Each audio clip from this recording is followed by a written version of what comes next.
Hi friends, welcome back to my channel. ನಾನು ಮಾಡ್ತಾ ಇರ್ತಕ್ಕಂಥ ಇಂದಿನ ರೆಸಿಪಿ ಮೊಸರು ಸಾಂಬಾರು. ಸೌತೆಕಾಯಿನ ಹಾಕ್ಕೊಂಡು ಡಿಫ್ರೆಂಟಾಗಿ ಮಾಡ್ಕೊಳ್ಳೋಣ. ಈಗ ಬೇಕಾಗಿರೋವಂಥ ಸಾಮಗ್ರಿಗಳು: ಒಂದು ತವ ಇಟ್ಕೊಂಡು ಒಂದು 10 ಬೆಳ್ಳುಳ್ಳಿ ಹೆಸರುಗಳನ್ನ ಹಾಕ್ಕೊಂಡಿದ್ದೀನಿ, ಒಂದು 4 ಖಾರಕ್ಕೆ ಮೆಣಸಿನ್ಕಾಯಿ, ಒಂದು ಅರ್ಧ ಈರುಳ್ಳಿ, 1/4 ಟೇಬಲ್ ಸ್ಪೂನಷ್ಟು ಮೆಂತ್ಯ, ಅರ್ಧ ಟೇಬಲ್ ಸ್ಪೂನಷ್ಟು ಜೀರಿಗೆ, ಒಂದು 10ರಿಂದ 12 ಕಾಳಷ್ಟು ಕಾಳು ಮೆಣಸು ಎಲ್ಲವನ್ನೂ ತವದ ಮೇಲೆ ಚೆನ್ನಾಗಿ ಫ್ರೈ ಮಾಡ್ಕೊಳ್ಳೋಣ. ಯಾವುದೇ ರೀತಿ ಎಣ್ಣೆ ಪಣ್ಣೆ ಏನೂ ಹಾಕ್ಕೋಬಾರ್ದು, ಹಾಗೆ ಡ್ರೈ ರೋಸ್ಟು ಆಗಿ ಮಾಡ್ಕೊಳ್ಳೋಣ. ಈಗ ಹುರಿಯೋದ್ರಿಂದ ತುಂಬಾ ಟೇಸ್ಟಾಗಿರುತ್ತೆ. ಫಸ್ಟೆಲ್ಲ ಒಲೆಯಲ್ಲಿ ಹುರಿತಿದ್ರು, ಈಗ ಒಲೆ ಇಲ್ಲದೆ ಇರೋದ್ರಿಂದ ಈ ಥರ ತವಾದ ಮೇಲೆ ಸುಟ್ಕೊಳ್ಳೋದ್ರಿಂದ ಸೇಮ್ ಒಲೆಯಲ್ಲಿ ನಾವು ಸುಡ್ತೀವಲ್ಲ ಅದೇ ರೀತಿಯಲ್ಲಿ ಇರುತ್ತೆ. ನೋಡಿ, ಈಗೆಲ್ಲನೂ ಚೆನ್ನಾಗಿ ಫ್ರೈ ಆಗಿದೆ. ಈಗ ಎಲ್ಲನೂ ಆರಿದೆ ಸಹ.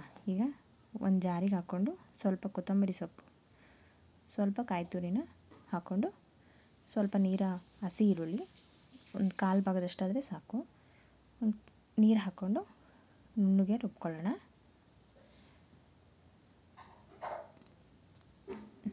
ಈ ರೀತಿಯಾಗಿ ರುಬ್ಕೊಂಡು ಈಗ ಒಂದು ಒಗ್ಗರಣೆಗೆ ಒಂದು ಪಾತ್ರೆನ ಇಟ್ಕೊಳ್ಳೋಣ.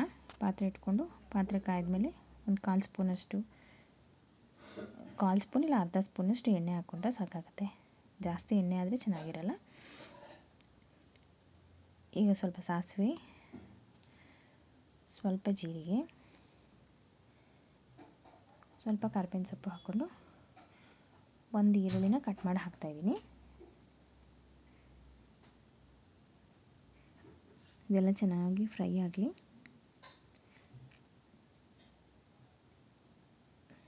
ತುಂಬ ಫ್ರೈ ಮಾಡೋದು ಬೇಡ, ಈರುಳ್ಳಿ ಬಾಯಿಗೆ ಸಿಗ್ತಾಯಿದ್ರೂ ಚೆನ್ನಾಗಿರುತ್ತೆ. ಈಗ ನೋಡಿ ಸಾಕು. ಈಗ ರುಬ್ಬಿರ್ತಕ್ಕಂಥ ಮಸಾಲೆನ ಹಾಕ್ಕೊಳ್ಳೋಣ.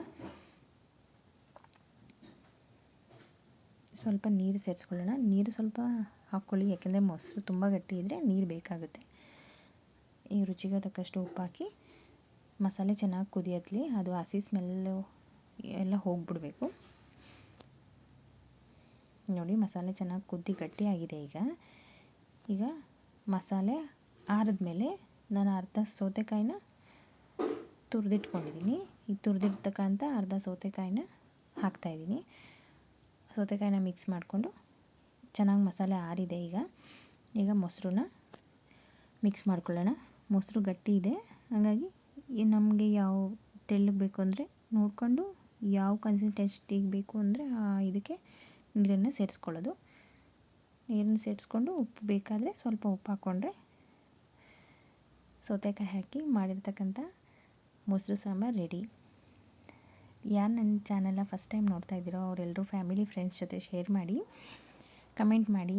ಇದು ಮುದ್ದೆ ಜೊತೆ, ಅನ್ನಕ್ಕೆ ಎಲ್ಲದಕ್ಕೂ ಸೂಪರ್ ಕಾಂಬಿನೇಷನ್. Thank you.